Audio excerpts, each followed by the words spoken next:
Assalamualaikum warahmatullahi wabarakatuh. Alhamdulillah, alhamdulillahi rabbil alamin. Assalatu wassalamu ala asrafil anbiya'i wal mursalin Sayyidina wa maulana Muhammadin. Ashhadu an la ilaha illallah wa ashhadu anna Muhammadar Rasulullah. Allahumma salli ala Sayyidina Muhammad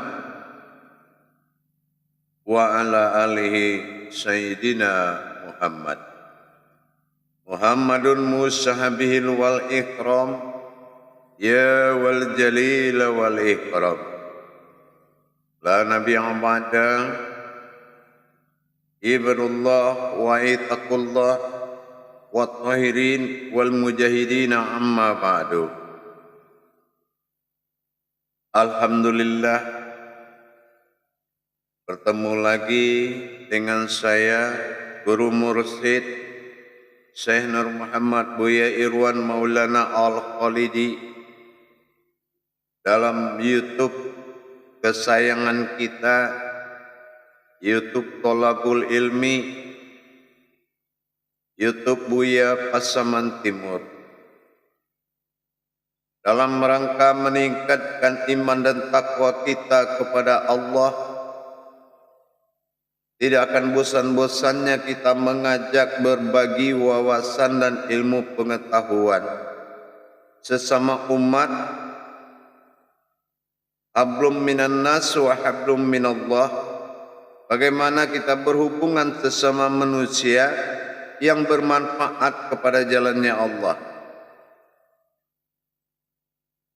Salam dan selawat kita tidak akan pernah kita lupakan. Marilah sama-sama kita sampaikan dan kita panjatkan kepada junjungan kita, Nabi Allah, Nabiul Akhirul Zaman, Rasulullah Muhammad sallallahu alaihi wasallam. Atasnya kalimahnya dengan mengkalamkan Allahumma sholli ala Sayyidina Muhammad wa ala alihi Sayyidina Muhammad. Alhamdulillah para jemaah, atas ridha Allah, pada kesempatan waktu yang sangat kita muliakan ini, dengan izin dan ridhonya Allah, berbagi ilmu kita dalam rangka memaknai suatu gendala yang besar di dalam umat Islam dalam mengamalkan sesuatu amalan kepada Allah, yaitu tentang rahasia di balik kata iman. Kalaulah iman ini hanya secara amaliyah dalam pandangan kita, mungkin hanya mencegah perbuatan yang mungkar dan nangkir. Mungkin hanya sekedar perbuatan menghindar dari perbuatan maksiat, menghindar dari perbuatan yang tidak diredoi oleh Allah. Bisa saja iman ini kita kasih namanya ingatlah manusia api neraka.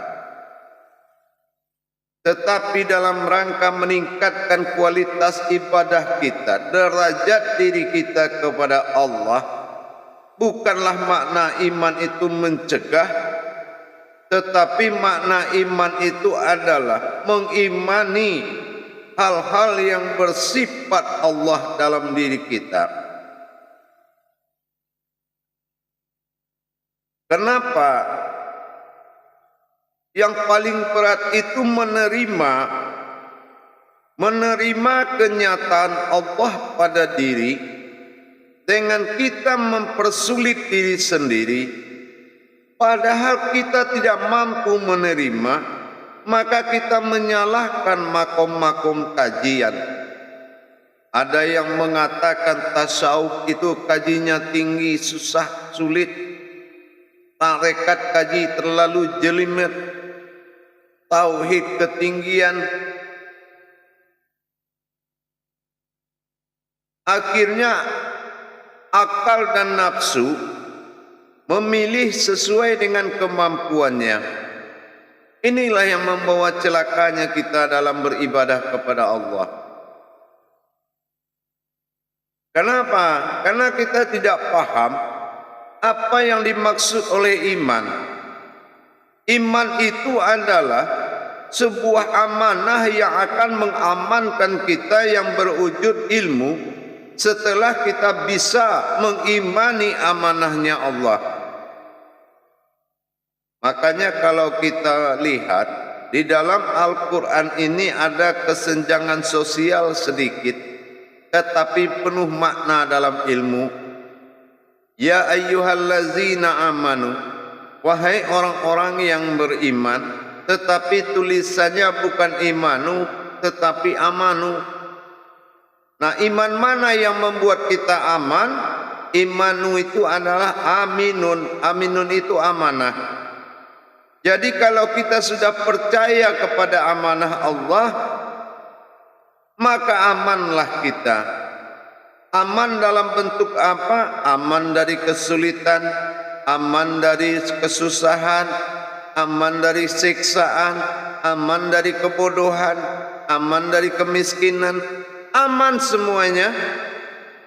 Tapi kalau kita belum bisa menerima amanah Allah atau belum sanggup mengimani, Buya Hamka pernah mengatakan, kalau tidak sanggup menahan sulitnya, susahnya belajar, maka harus tahan dengan sulitnya hidup. Inilah yang kita temui di saat sekarang ini. Kita ini selalu mencari amalan yang cocok buat kita. Cocok buat akal, cocok buat nafsu, berlaku untuk dunia. Inilah titik hancur. Disinilah persoalan tentang kerohanian yang sangat serius. Para jemaah yang dirahmati Allah, rahimakumullah. Kadang-kadang kalau iman kita tidak sampai, kita selalu mentafsir dengan akal kita. Padahal yang tidak mampu beriman atas sebuah kajian, kita berprasangka dan suuzon kepada jalannya Allah. Laknatullah tantanganmu kalau jalan Allah kamu sita. Kalau jalan Allah kamu cerca, dengan kebodohan kita, iman kita tidak ada, tidak mampu mengimani hakikat daripada Allah Subhanahu wa taala. Apalah perlu kita nyatakan bahwasanya bukan hakikat bersifat Allah tapi nyata, mungkin tambah iman itu tambah tidak terima lagi. Kenapa? Karena sudah biasa berilmu itu dengan akal dan nafsu. Satu contoh dalam Al-Quran itu kita disuruh menanggalkan terompah, dalam bahasa mencopot sandal. Mungkin kita pikirkan itu memang sandal yang harus dicopot saat kita masuk masjid, sehingga memaknainya dengan bahasa amaliyah. Kita katakan copot tanggal sandal atau tanggal copot sandal kita. Mungkin sandal kaki. Tapi karena Allah bersifat makna, tidak bersifat pada akal dan nafsu. Yang dimaksud apa? Kesombongan, keakuanmu dalam masjid itu ditinggalkan seperti ibarat kamu mencopot sendalmu. Siapa kamu, landasan duniamu semua? Pejabatkah kamu atau siapakah kamu? Dalam masjid itu hanya satu, menjadi rahimnya Allah, rahimakumullah. Nah, dalam rangka kita kembali kepada iman,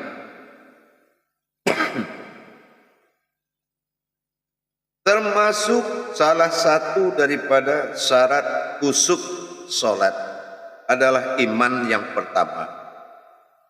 Itu ya ayyuhallazina amanu, setelah lazinya diri kita masa kodrat kehambaan yang cukup kuat sebagai landasan hakikat untuk mendapatkan sifat ketuhanan dalam diri, dengan adanya kita membuka diri dan mengimani makna dari hakikat perbuatan ibadah. Kalau iman kita tidak ada dalam rangka mengimani hakikat Allah dalam ibadah, terus ibadah ini mau digolongkan kemana? Digolongkan amaliyah berhukum sunat, digolongkan ibadah mengatakan tidak mampu. Tapi kalau mengikuti jasad itu senang sekali. Yang pernah saya bilang, kalau tidak ada imanmu dalam sholat, jasadmu itu memimpin kamu sholat. Jasad yang memimpin kita berakaat. Jasad itu adalah kullu nafsin za'iqatul maut, sesuatu yang diberi nyawa yang akan mati. Nah, mengikuti hal yang akan mati, apakah itu sifat bagi Allah? Dan sanggupkah kita mengimani apakah memang iman diri itu siapa? Imam solat itu siapa? Imam diri kita siapa? Bagaimana mendapatkan imam diri? Imaminullah yang akan mengimami kita untuk beribadah kepada Allah. Adakah iman kita di situ? Ibarat kita memegang sebuah zikir, kalau dihitung jumlahnya masih bisa kita imani.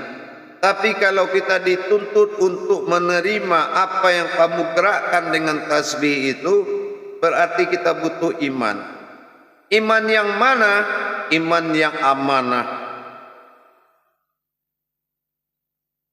Kalau kita belum memiliki jiwa amanah kepada Allah, amanah itu apa saja yang diamanatkan, maka jangan kamu ingkari, kata Allah.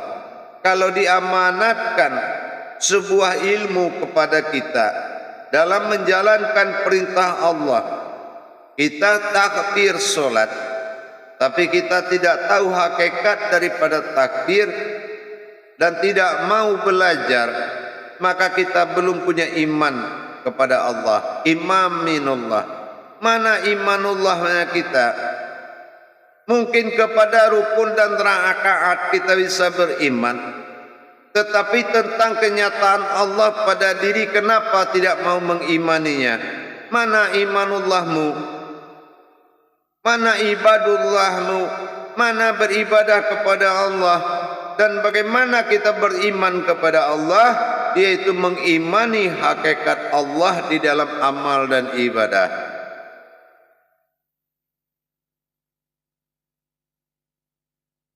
Sallu raka'ati muni usalli, kata Rasulullah sallallahu alaihi wasallam, salatlah kamu seperti melihat aku salat. Bagaimana bisa kita melihat Rasulullah salat, tapi kalau iman kita sudah menjawab, hakikat daripada Rasulullah itu ada dalam diri kita, yaitu rohani bagi kita. Bagaimana cara kita mengikuti rohani tadi? Maka kita telah belajar di kajian-kajian yang sudah lalu. Itu artinya kita sudah punya iman. Kadang-kadang sedikit dia dengar YouTube Buya Pasaman Timur. Bahasamu terlalu tinggi Buya, susah kami menyerap. Karena sudah terbiasa bahasa rendah di pasaran, diajak berbahasa suci dan berbahasa tauhid, dia tidak mampu. Kenapa? Karena tidak ada imanmu di situ. Kalaulah seandainya imanmu ada, mungkin inilah yang kamu cari.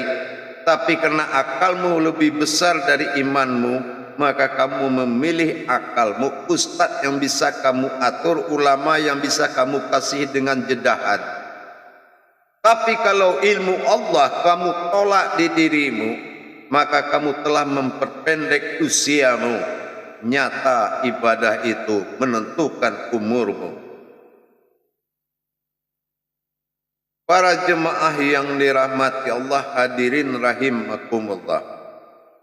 Kalau kita berbicara iman, jangan hanya dilihat dari sisi amaliyahnya, tapi lihat dari sisi rohaniyahnya. Lihat dari sisi ibadah. Iman yang ada dimaksud dalam ibadah itu adalah kemampuan kita dalam mengimani ketentuan Allah yang hakikat. Maukah kita menerima suatu perbuatan yang kita tidak tahu maknanya? Maukah kita menjalankan sesuatu yang kita tidak tahu tujuannya? Maukah kita berbuat sesuatu yang kita tidak tahu maksudnya? Ini adalah suatu kelalaian. Inilah masanya kita dan saatnya kita untuk bangkit dan bangun dari kelalaian tersebut. Dengan apa? Dengan meningkatkan nilai daripada diri dan ibadah diri dan diri yang beribadah. Kalau hanya kita membawa jasad dengan ruh, kodrat tersebut tidak hanya manusia yang memiliki. Semua makhluk juga punya jasad dan ruh, tetapi tidak memiliki ilmu dan iman. Inilah yang dikatakan wa imanullah. Bagaimana kita beriman kepada Allah? Tentunya kita bisa mengimani ketentuan Allah dalam diri. Kalau Allah katakan zahirnya, jasadmu itu zahirnya aku, apakah kita bisa mengimani? Tentu dengan setelah kita kaji timbullah iman.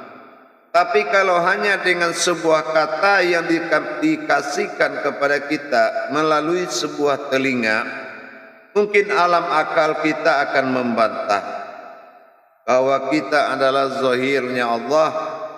Tapi setelah kita mendapatkan amanah, aman, tuangan kaji oleh guru Laksana Intan berlian turun daripada dunia ini. Bulan purnama hadir di tengah bintang. Maka kita akan belajar berusaha mengimani tentang apa yang telah diamanahkan oleh Allah. Ya ayyuhallazina amanu aminun amanah aman.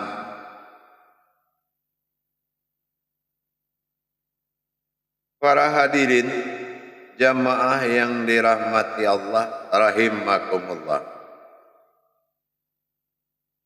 Banyak persoalan kalau sudah iman tidak mampu. Solusinya daripada ini adalah sami'na wa ta'na. Kalau iman kita tidak mampu mengimani tentang ketentuan Allah pada diri, otomatis diri tidak menerima kenyataan. Kalau sudah dalam kajian turunnya suatu peringatan, apabila kita tidak mengindahkan, maka musibah akan menyusul setelah ini. Barulah kita merasa kapok. Baru kita merasa jerak setelah Allah berbicara melalui kalam. Karena dia ingatkan melalui wahyu, kita tidak menerima bahkan menolak tentang kajian-kajian diri yang hakikat. Ya bisa jadi karena kegoncangan dan tidak adanya pemahaman. Tapi seperti yang saya sampaikan, Al-Baqarah ayat 269 sudah cukup mengatakan kalau pemahaman ini diturunkan kepada orang yang dikehendaki. Untuk menjadi orang yang dikehendaki, perlu kita memperlihatkan kesungguh-sungguhan kita dalam rangka bertawakal kepada Allah dalam menerima amanahnya. Jangan kita seperti itik mandi. Kemana orang berburu ramai-ramai kita sudah ke situ.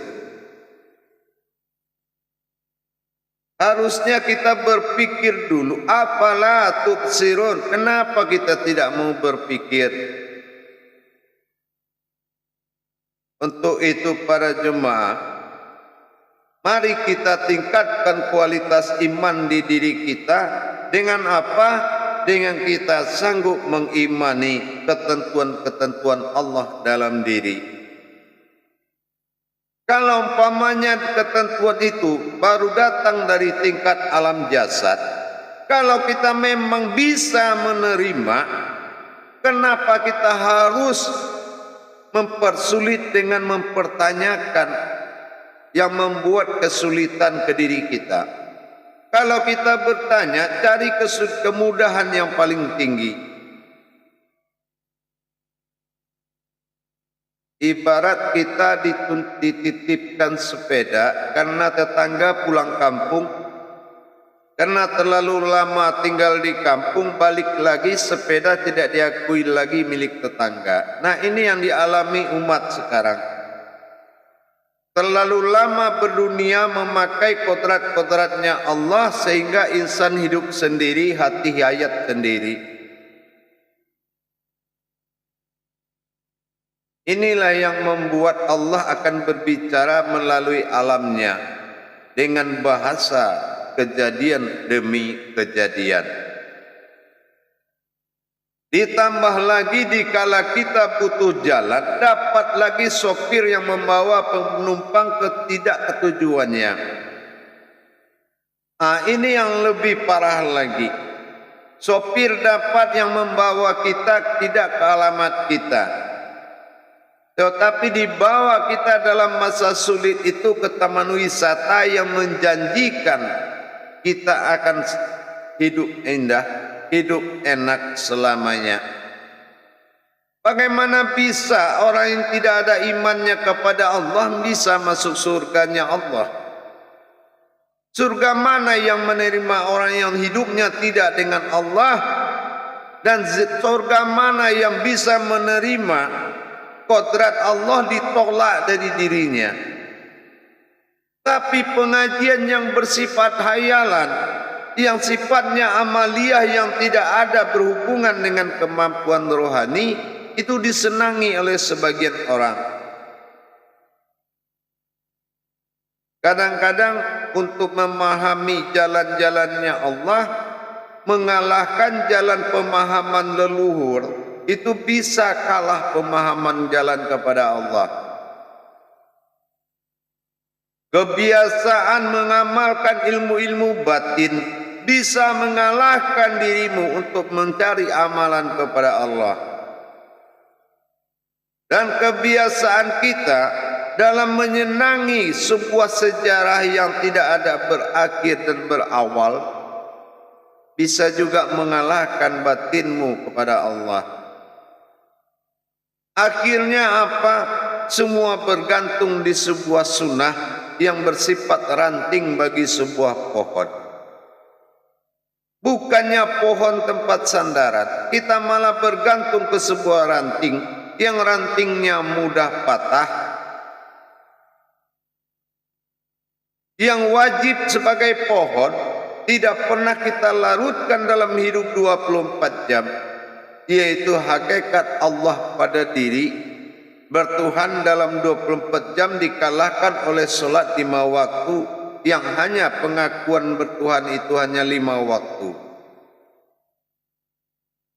Justru kemana lagi? Siapa yang bisa mengarahkan mereka kepada jalan seperti itu? Tentunya guru yang masih dipercaya oleh Allah. Bukan guru yang pintar, tapi guru yang bisa membuat muridnya pintar. Nah, kalaulah semuanya syiar atas nama ulama, mana lagi gurunya? Kita ini bukan mengawurkan jagung di tengah ayam yang banyak, tapi memilih ayam yang akan kita rawat, kita bina, kita asuh untuk bisa menghasilkan kepada dirinya.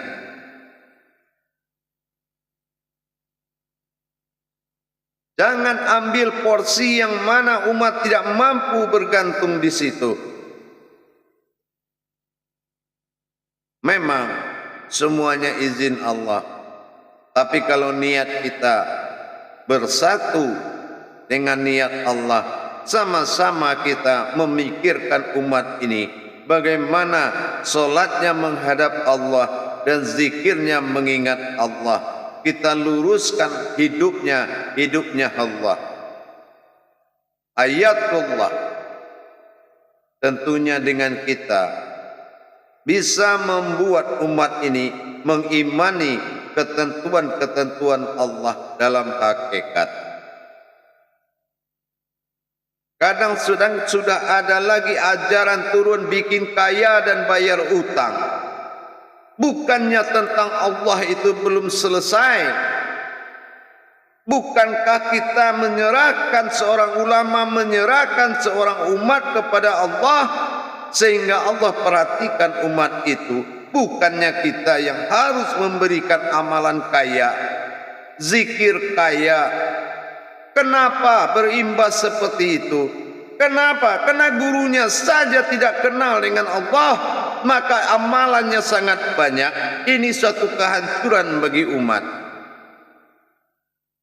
Biarkan Allah yang menolong mereka. Tidak perlu kita yang menjauhkan mereka dengan amalan kepada Allah. Karena bisa jadi sebuah ilmu tanpa Tuhan, tapi kalau bertuhan sudah pasti berilmu. Kekhawatiran itu harus dimiliki oleh ulama. Pemirsa lihat sendiri di YouTube yang sangat banyak yang mengajarkan zikir-zikir kaya dan mencari orang yang dalam terbelit hutang. Itu bukan pertolongan agama. Pertolongan agama itu menjembatani kepada Allah, dan Allah membuat keajaiban kepada mereka. Allah hijabah mereka, maka mereka salut dan sujud kepada Allah, bukan sujud kepada yang memberi amalan.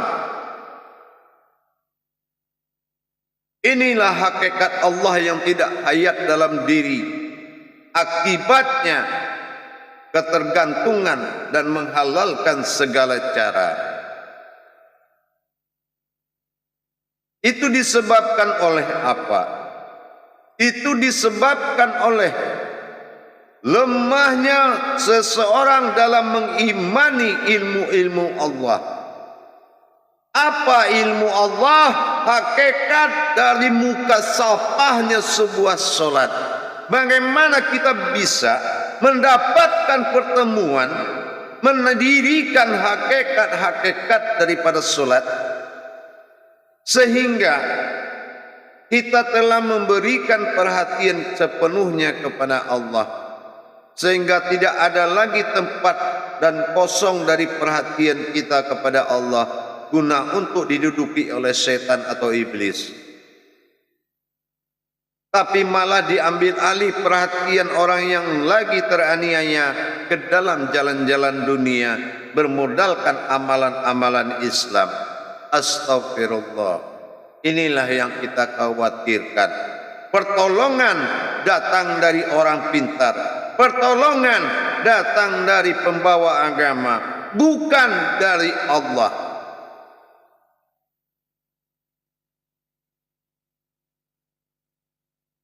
Entah siapa imannya yang tidak sampai, kita juga tidak tahu. Apakah orang yang teraniaya imannya tidak sampai, atau orang yang memberikan amalan yang imannya tidak ada? Kalau memang kita dekat dengan Allah, mari kita doakan mereka. Manusia itu adalah setumpuk amalan dinamakan Kitabul Hayat. Itulah kitabnya yang hidup. Itu kitabullah. Mana kitab Allah? Hayatnya kita manusia, insan bagi Allah. Tempat Allah kita berbicara, tempat berbicara kita kepada Allah. Tetapi kita sudah dibawa ke kitab-kitab lain sampai di jalan habis bensin. Inilah nasib. Habis nasib dalam sejarah tapi tidak ada dalam kenyataan. Ini yang kita khawatirkan para jemaah sekalian, hamba Allah yang dimuliakan Allah, para sahabat kerabat dimanapun berada. Saya sebagai guru mursyid hanya bisa menghimbau kalau memang kita ingin mendapatkan kenyataan Allah pada diri, maka kita harus memberikan perhatian yang sungguh-sungguh kepadanya. Insya Allah, mudah-mudahan peringatan dan himbauan saya ini bermanfaat buat umat semuanya. Jangan habiskan usiamu dalam sejarah, tapi perpanjanglah usiamu dalam kenyataan Allah. Baik para jemaah, para hadirin hamba Allah dimanapun berada, YouTube Buya Pasaman Timur hanya untuk umat, bukan untuk golongan. Silakan mengambil manfaat pada YouTube Buya Pasaman Timur. Semoga bermanfaat. Tidak perlu minta izin qabil tu dari saya. Kenapa? Karena amalan itu, ibadah itu milik kita semuanya. Kalau sudah ada izin Allah turun penayangan daripada tauhid, berarti sudah qabil tulah itu Allah. Bukan saya yang punya amalan itu, tapi Allah Subhanahu wa ta'ala. Apa amalan yang bisa kamu amalkan di dirimu? Yaitu amanah. Mudah-mudahan bermanfaat. Kalaupun merasa tidak bermanfaat, ya mungkin bagi yang lain bermanfaat. Tapi saya dari Majelis Zikir Ma'rifatullah, Guru Mursyid Syekh Nur Muhammad Buya Irwan Maulana Al-Khalidi dari Sumatera Barat, tidak ada maksud tujuan lain, hanya berbagi ilmu dan wawasan dalam rangka menyelamatkan diri kita, tentunya dengan mengangkat harkat dan martabat diri dan ibadah. Mudah-mudahan bermanfaat. Mari kita imani dalam rangka belajar, dalam rangka memanfaatkan segala fasilitas Allah Al-Quranil Karim. Jangan kita bersandar kepada kemampuan kita, tapi bersandarlah dan mengimani kemampuan Allah pada diri. Karena tidak ada amalan yang bisa bikin kita ketemu dengan Allah kecuali dirimu yang menjadi amalan bagi Allah untuk mendapatkan sifat ketuhanannya dan sifat kehambaannya. Maka kamu adalah jedah bagi Allah, suatu wasilah bagi Allah, laksana bayangan dari tulang sulbi yang semua orang yang tidak paham siapa makhluk yang tahu siapa manusia itu, melainkan Allah dan dirimu sendiri. Walazina jahdu finnallah hadiyahum subulana. Bersungguh-sungguhlah dalam mencari jalan-jalannya Allah, karena tidak ada dosa bagi orang yang mencari ridhonya Allah. Dan insya Allah bagi para jemaah, para hadirin dimanapun berada yang ingin memperdalam ilmu-ilmu tauhid, silakan menghubungi nomor telepon yang ada pada YouTube Buya Pasaman Timur dan memasuki grup-grup belajar. Tentunya dengan memasuki grup seleksi, baiat dan grup belajar 1 minggu sekali. Mudah-mudahan semuanya di dalam ridhonya Allah, dan jangan lupa utamakan bertuhan dan ingatlah beragama. Awal diri adalah Tuhan bernama Illah, awaludin marufatullah bernama Allah setelah ibadah.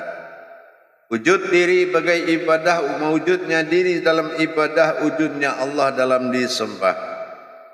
Kepastian itu sangat harus dibuktikan dalam satu angkatan takbir, Allahu Akbar. Nyatalah bagimu siapa yang menyembah dan siapa yang disembah. dalam satu kata Allahu Akbar. Barakallahu ya Karim ya Rahman ya Rahim. Mudah-mudahan bermanfaat bagi kita. Kepada semua jemaah, para semua hadirin dan hadirat wal muslimin wal muslimat, wabil khusus kepada Al-Muhtaram, Al-Habib dan Al-Ustad. Mudah-mudahan berbagi ilmu ini ada manfaatnya. Akhirul kalam wabillahi taufiq wal hidayah. Wassalamualaikum warahmatullahi wabarakatuh.